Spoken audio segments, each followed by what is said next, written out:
What's up, guys? It's three-time NFL Pro Bowler, all-decade return specialist Josh Cribbs, Cleveland legend. If you want the best Browns content on YouTube, I'm told subscribe to DF Sports. Listen, you gotta find out for yourself, but I was told, heard it to the grapevine. DF Sports is the way to go. All right, y'all go check it out. Go Dogs! Hoo hoo hoo!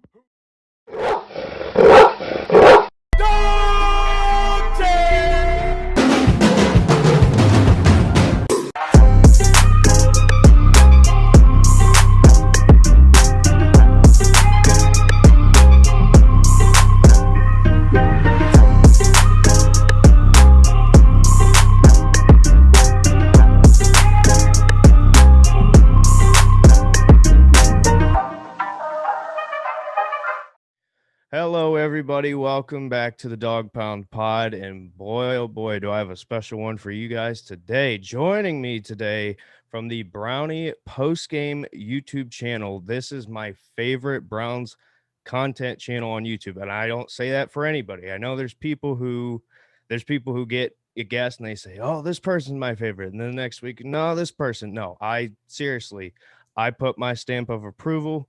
I absolutely love the content and everything you guys do. So be sure to go check them out at Brownie Postgame on YouTube. So joining me today is Mike. Thank you for doing this. Hey, I am very excited. Thank you for that the kind words in the intro. I'm happy to be here. I'm excited to talk about some Browns.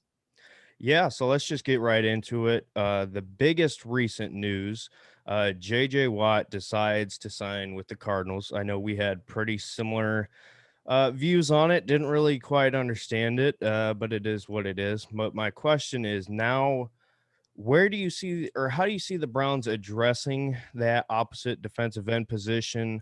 And then who do you want? Do you have guys that you have listed out? Well, we'll see what happens if Olivier is going to come back. With the injury where he's going to be priced, it's going to be kind of difficult. I think it's probably going to be addressed in the draft, if I had to guess, because I don't think that the free agent market is strong enough at this point and I don't want us to overpay for that position.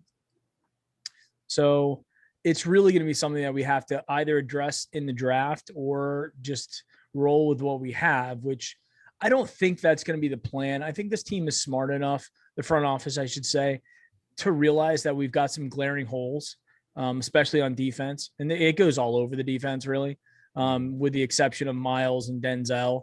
And then even when Denzel, he's had a hard time staying on the field the last 2 years. Miles has run into, with no fault of his own with the COVID thing and, even the high ankle sprain when he was a rookie. So he hasn't always played every game as well. And Miles is a guy who goes 150 miles an hour on every play. So he gasses himself out fairly often. So he's got to come off the field. We just have to add depth on defense. I mean, that's the bottom line. We can't go another season and expect to be trying to compete for a Super Bowl, let alone even make the playoffs with a negative deficit from a points perspective. So, but to answer your question, I would assume that they'll probably be looking at the draft to address the other defensive end position. Yeah, I think so too. I agree with that. I think there's some guys, but you're going to have to overpay, which obviously we don't want to do. We got a lot of guys down the line that you're going to have to take care of. But I guess going off of that with the draft, picking at 26, the list of guys at defensive end, there's a lot of good ones. But it seems like this class it's not like last year where you got your Chase Young. That is the number one, or like Myles Garrett a few years back. There's a lot of good talent, but they're very different across the board. Do you see Andrew Berry, if he's got a guy that he's singled out as the perfect fit for what they want to do defensively, do you see him trading up from 26 at all? I think there's a possibility that he could. It's tough to really pinpoint because of where we're so far back in the first round. It's that weird, isn't it? There's so much that could, yeah, it is weird, but there's so much that can happen in front of you. If somebody slips into the high teens and we have a legitimate shot, I could see that happening, but I don't know if it's going to be defensive end. I think we have corner, safety, linebacker. If Sheldon doesn't come back, possibly nose, because I don't know about Larry either. So, and then defensive end, and then on top of it's depth. The only thing I will tell you is we're not drafting offense in the first 2 rounds, and probably not the first 3 rounds. So we have to. It depends on who's there. I don't anticipate any of the top guys. The blue chip guys are going to be there in the late 20s, or mid to late 20s, I should say. But yeah, I could see Barry moving up. The challenge will be, what will he have to give up to move up, right? We don't want to give up draft picks later on. We don't want to give draft picks next year. So unless there's somebody like a Caleb Farley who just drops way back, and somebody considered the top defensive back in the draft, and we have a chance to jump up and snag him at like 18, right? Maybe we do something like that, but it has to be somebody. It can't be a luxury. It has to be somebody that will make an immediate Day one presence. Yeah, he's got to be able to produce right away if we're gonna take him in the first round, and especially if we're gonna trade up and give away either draft capital later on or next year, or God forbid a player. But that's the other thing too. I don't see us trading a player. Usually in the draft, you're just trading picks either this year, like later in the draft this year, or next year. Yeah, and it's interesting because Andrew Berry, we've seen how he's handled the offseason last year with free agency and the draft. It's a little bit different this year. I was listening to, I don't know if you've heard the Cleveland Browns podcast. It's they call it the best podcast available or whatever. Anyway, they had It seems like Cleveland Browns pod. There are a lot of them. I don't know what there's more t-shirt companies in Cleveland or Cleveland Brown related podcasts. Well, this is specifically the Browns account though. This is the actual Browns one. Yes. Yeah. I know which one you're talking about. Yeah. So they had a guy on and they were talking about, how he's going to handle the off season versus, because now you think about it, when we came in last year, as far as the drafting process, this whole situation with the virus and everybody handling it different ways, it wasn't as prevalent as far as the scouting part. It was after, once you got more to the combine and the draft. So they kind of had a profile already set. This year is different. Obviously, you can't go to games. You can't go to the combine. So yeah, it's certainly going to be interesting to see. And one thing that I found interesting as well from Andrew Berry's one-off media presser that we have in the off season, talking about this quarterback situation contract wise. He came from Philly. He's been a lot of places, but with Carson Wentz being one of the more recent situations, he pretty much said, yeah, that doesn't matter to me. Obviously you're going to look at those situations, but that's not going to hold him back from extending Baker. So that's been something that's in the conversation. Do you think the Browns should look to extend him now, or do you think they should wait it out, see what happens, and look at next year? I mean, the only reason I would say for them to not extend him now is if, there's a plan, right? Mm-hmm. Is there somebody or something? Do they have another option out there that we're not aware of that would say, hey, let's wait and see? Because there's going to be quarterbacks that are going to be out there that may, like Dak Prescott may be out there next year. There's going to be some players, but there's no guarantee even then. I mean, look at us trying to go out and get, Jadeveon Clowney last year and, JJ Watt this year. I mean, Cleveland's still not a destination that a lot of free agents are like gung-ho to come to. And then the other option is, do we draft a young quarterback and start over? where we spent, 3 years or 4 years into Baker, and then we're just going to let him fly.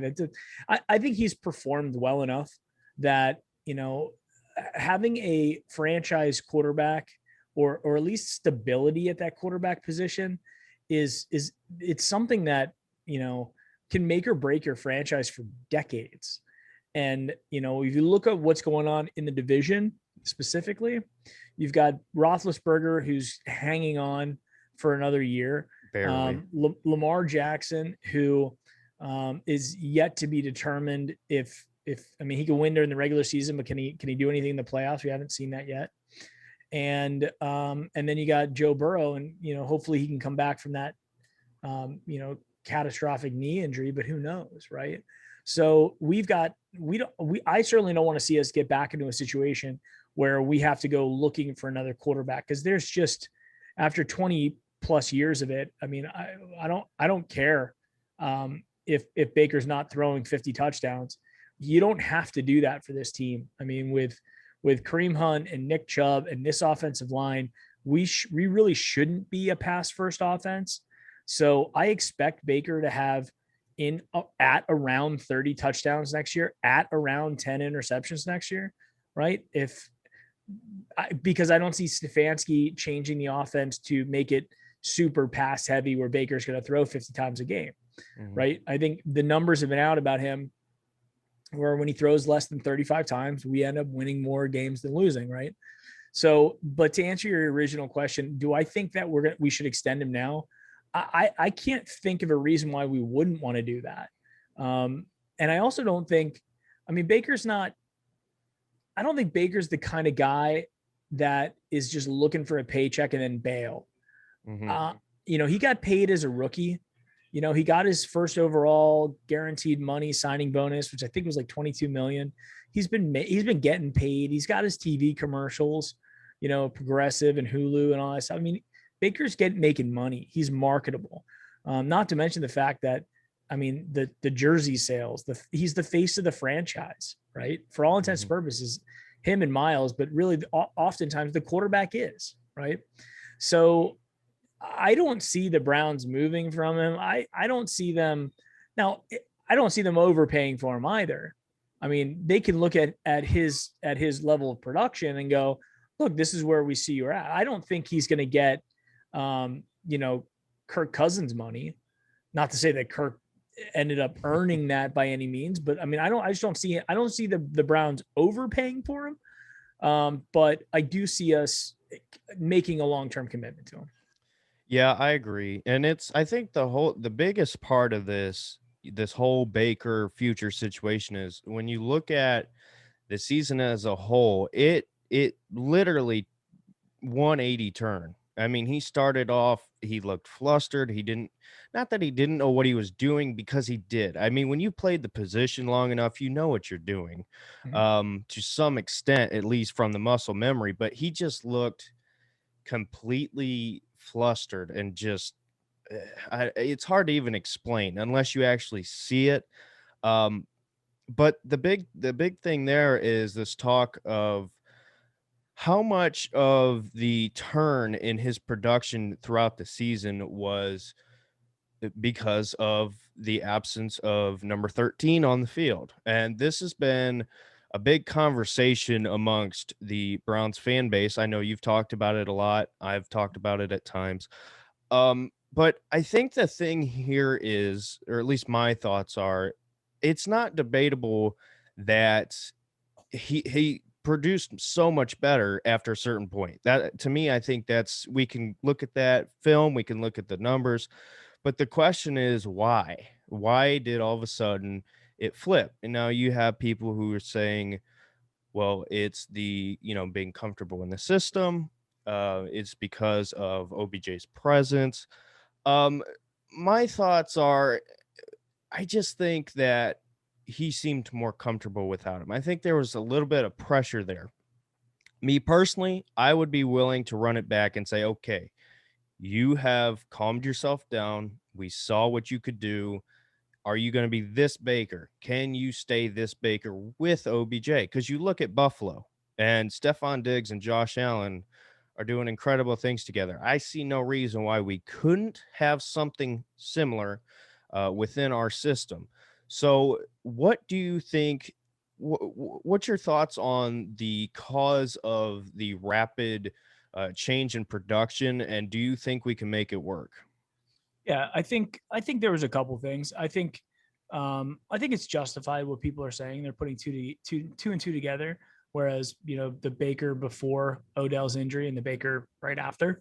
I think, but the reality is, we had no OTAs. We had very limited practice. We're installing another offense, for the third year in a row with Baker, and with Odell and everything.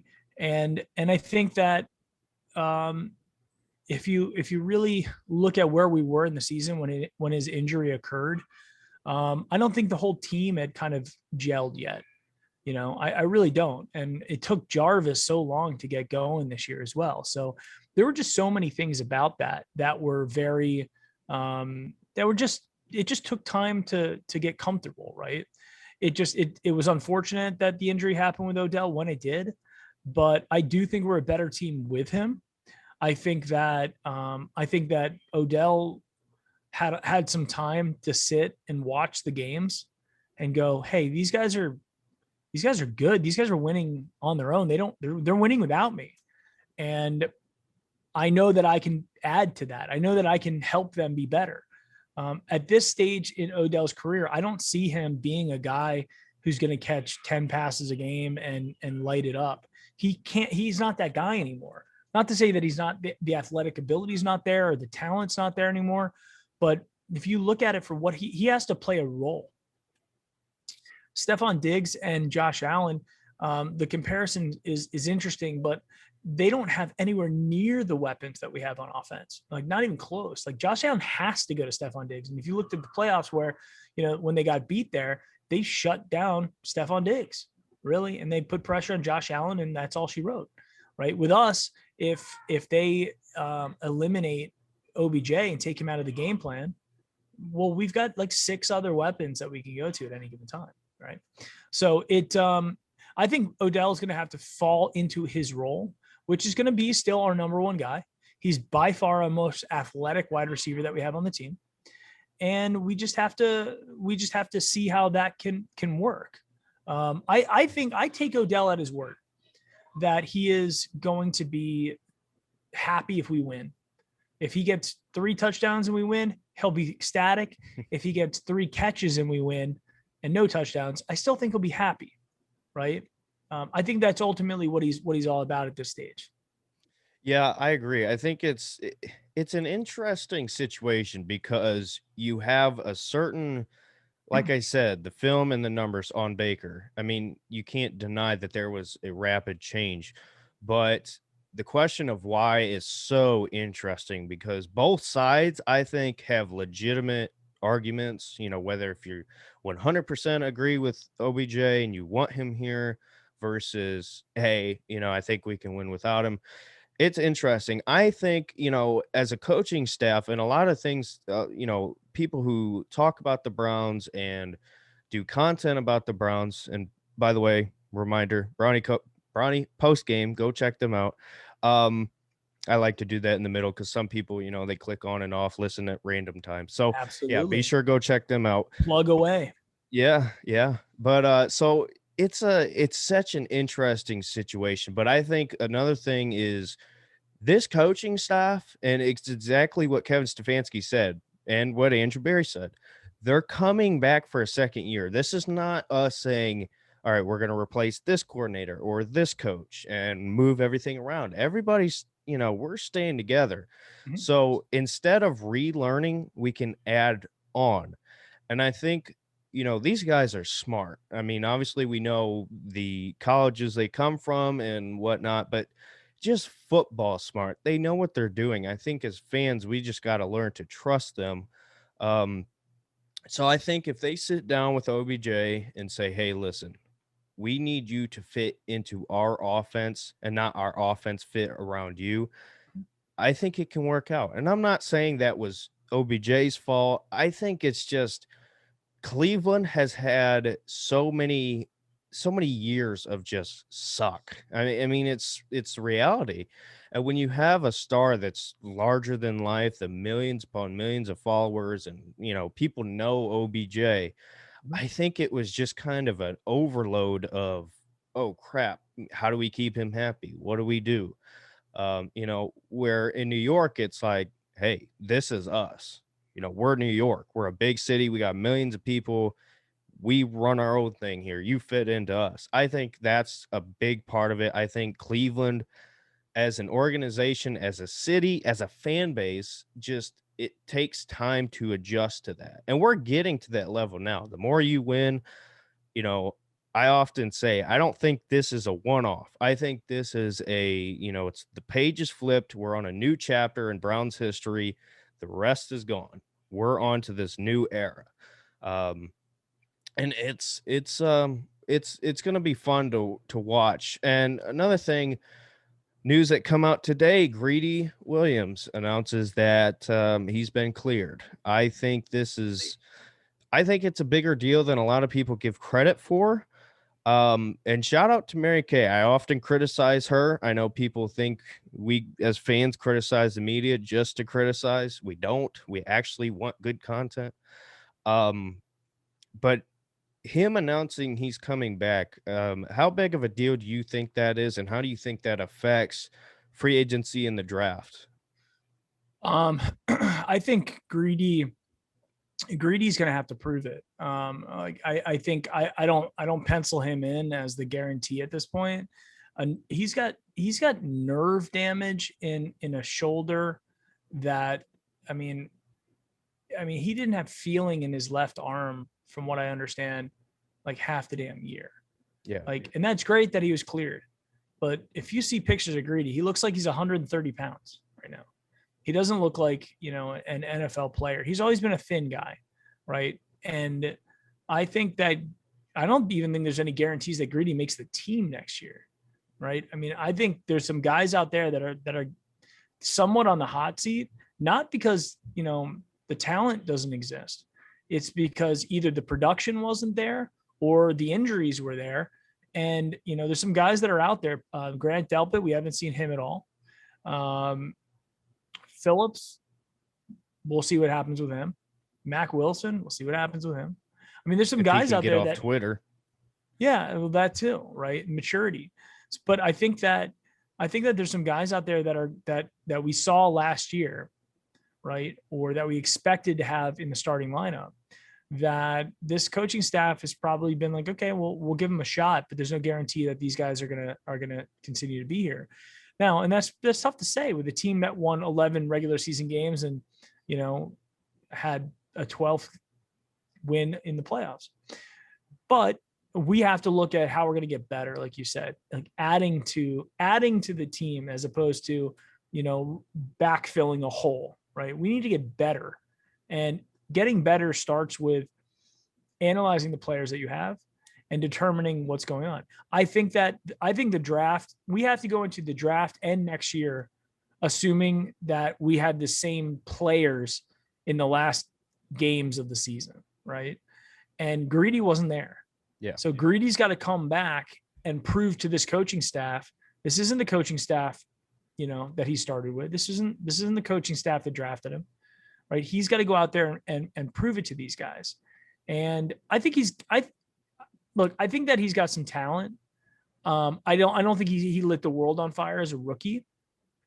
I would have liked to see less penalties, maybe, some turnovers from that position. Mm-hmm. I don't think his coverage was terrible, but he's in one of those spots that I look at like kind of like Taki, where it was like, okay, well, there's flashes of okay, and I think he can play in this league, but is he going to step up and become a really solid contributor, or is he going to, go the opposite direction? And we'll see where it goes. But I think we have to draft cornerback in this draft. We absolutely have to, if nothing else, because it takes 2 years, unless you're like a top 10 guy, like a Denzel Ward, we can immediately step in and make an impact. It takes at least 1 to 2 years as a rookie to get used to the speed of the game, the complexity at the pro level. So, and we're in a window where we have to win now. And the guys that we're looking to add to this roster and give significant playing time have got to prove that they are worth that. Again, we cannot go another season having a negative point differential because of the defense. We can't do it. And we can't get up by 30 or 40 points and then have these games be nail biters and come down to an onside kick. Like that doesn't work for a team that can make the playoffs. And we also got to get into a situation where, we can stop a journeyman, mid 30-year-old quarterback from running 14 yards on us for a first down. Right. I mean, that's the defense. It's embarrassing. That has to get better. The offense, I think that the offense can improve as well. So as you touched on before, the coaching staff's coming back, the scheme is coming back. Okay. Another year with Baker and Austin Hooper together, another full season, hopefully injury free with Kareem Hunt and Nick Chubb. Mm-hmm. Same thing with the offensive line. We're in a position right now of very, very solid stability. This is probably, and actually, I don't even think there's any debate. This is the most talented and in their prime team from an offensive perspective I have ever seen in my lifetime as a Browns fan. Possibly like the 80s, 86, 87 Browns. But I can make an argument that we are better in just about every position than that 86, 87, team. So, yeah. And I think the biggest thing is, and, there's a lot, like I talked about with the history of losing, it's easy to just assume this is another example of, a one-off. We're not going to be good. This is all, a flash, Mm-hmm. I think when you look at the fact that all of these guys are so young and so talented now, I mean, every position that you would account for as a key position, quarterback, Baker is, what is he, 23, 24, just now coming into his full potential. I want to say Baker's 25. Is he up there that much? Well, shoot, Burrow's 24 already as a rookie. So 25, going to be 26 in April. So he's going into he's going to be 26 years old, which is like, wow. I mean, interestingly, I think as a quarterback, you're 26 to 30. Mm-hmm. Those are your prime years. Those are the next 4 years with Baker Mayfield are going to make or break his career. Right. Yeah. So, now, yeah, there's younger guys out there, but I like where Baker is in terms of his path in life and where he is, and then where we are as an organization.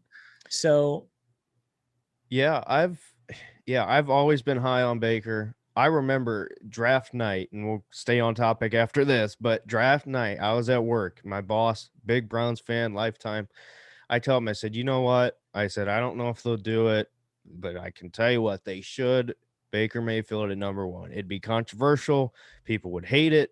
But I'll tell you what, you go back and you watch him in college. I remember, I can't remember Joe Klatt. Joe Klatt covers college football for Fox. Mm-hmm. He said that Baker Mayfield in that draft owns the middle of the field more than any other quarterback that was in that draft. And he said at that time, this is a few years ago, look at the future of the NFL. It's no longer the outside of the numbers, deep passing game. You got to hit the underneath stuff. You got to be able to get the guys over the middle. And I think Baker is just now tapping into his full potential. We talked about his rookie year because, oh my gosh, we finally got a quarterback. I think that's the minimum of what he can do. I think he's got a ton of potential left. So I think, especially next year, if we can figure it out, add on, get some speed, maybe at receiver, the minor tweaks on offense, I think he can really take a big jump. But yeah, as far as the future, I think it's so bright because of, how young guys are. Like I said, I mean, you look at Myles Garrett is still, I mean, when he came out of college, he was really young, if I remember correctly. Mhm. And what are you seeing all over social media? He's jumping 64 inches, like, I mean, we have such a bright future. And I think you look at Andrew Berry and the overhaul that he did in the offseason of the offensive line, um, tight end. I think if he keeps that same um, mentality as far as handling the defense, being aggressive, but being smart about it, I think this team next year, it's not crazy to say AFC Championship should be the expectation. I mean, we were this close in a year where everything was chaos, and we were still able to put it together. Now, yes, did we play some easier teams? Sure. But the expectation is no longer, be over 500.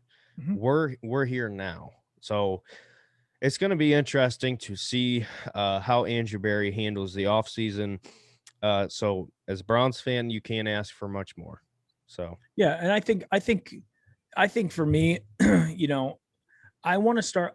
We need to start having a couple seasons where we win the division, right? We need to absolutely. start owning this division, because as I do think the Steelers are on the decline. After they rattled off 11 wins, I was like, what? How is this possible? Mhm. How are these guys doing this?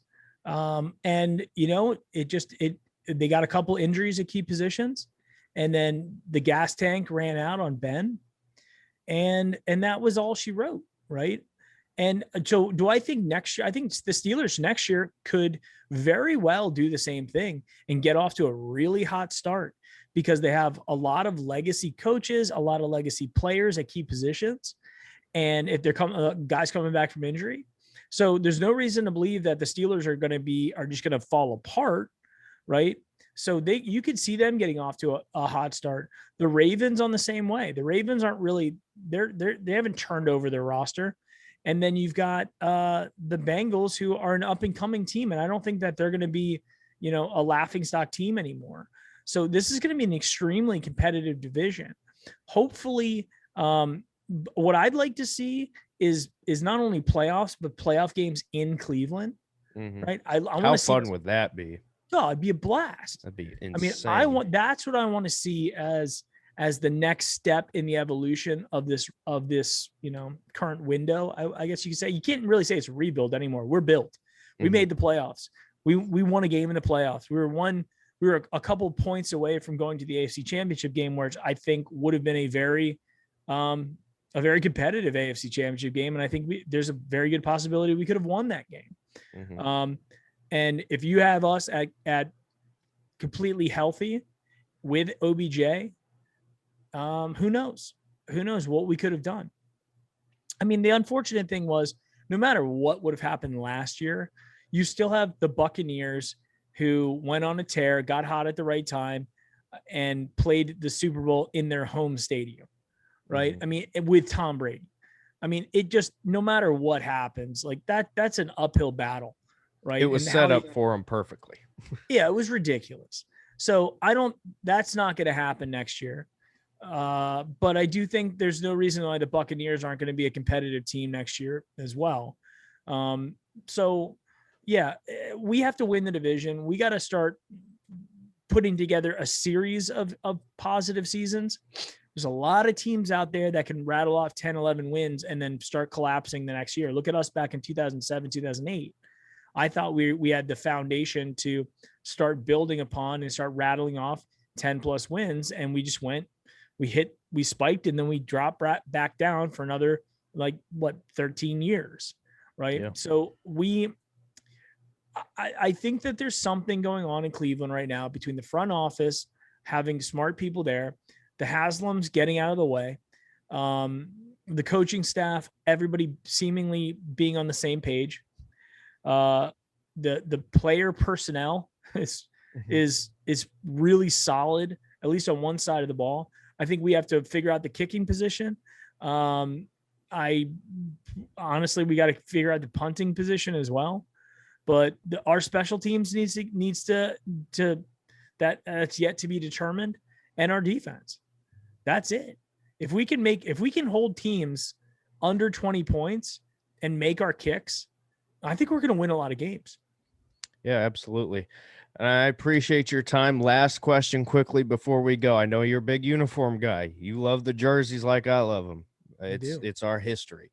What do you want out of this new alternate 75th anniversary? What are you hoping for? Well, I mean, they went back to the classic white and the classic brown, right? I've always been a fan of the orange jersey. I liked it. I liked the Tim Couch era orange jersey, right? I would like to see a color rush, very clean and simple orange color rush jersey that we could do with either white pants or go crazy orange and go orange pants, right? I think that we can own that color. We should own that color. And that would make me really happy. And I would buy one of those jerseys and I'd give them away like crazy on my channel, like I typically do every year. So yeah, I couldn't agree more. I got my fingers crossed on an orange jersey. I know, everybody is going back to that OBJ clip where he said all orange. Everybody was like, that's it. And it never happened. So yeah, fingers crossed on that. Once again, I greatly, greatly appreciate you coming on. Like I said, Brownie post game on YouTube. Go check them out. What's your social medias? Just at Mike Killi on Twitter, Brownie post game on YouTube and on Twitch. Yeah, find me there. I try to follow everybody back. My goal is to follow every Browns fan on Twitter, regardless if you follow me back or not. I want to be following you. I try to do that. So connect with me. Happy to do so. Got some ideas for some hype videos coming out next year. So it's going to be a lot of fun getting into the spirit of the new season. With the draft, we're going to be doing a live draft show again this year. Me and Mike Restano doing our Wednesday show, my dad joining for that fairly often, as well as our pre and post game shows. I expect pretty big growth this year. I'm excited about some new things that we're about to roll out. And yeah, I'm happy to be on. Thanks for inviting me, man. Yeah, and be sure to go check out Restano too. I know, give him some love on some Twitter Bonzo follows. 1273. Yep. So anyway, guys, I hope you enjoyed it. Be sure to go check them out. Let me know your thoughts. What are you looking for? Free agency's coming up.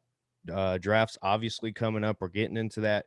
It's the most wonderful time of the year for us Browns fans, even though we don't have to rely on it as much anymore. But anyway, leave a like. Let me know what you thought, and we will see you in the next video. Bye.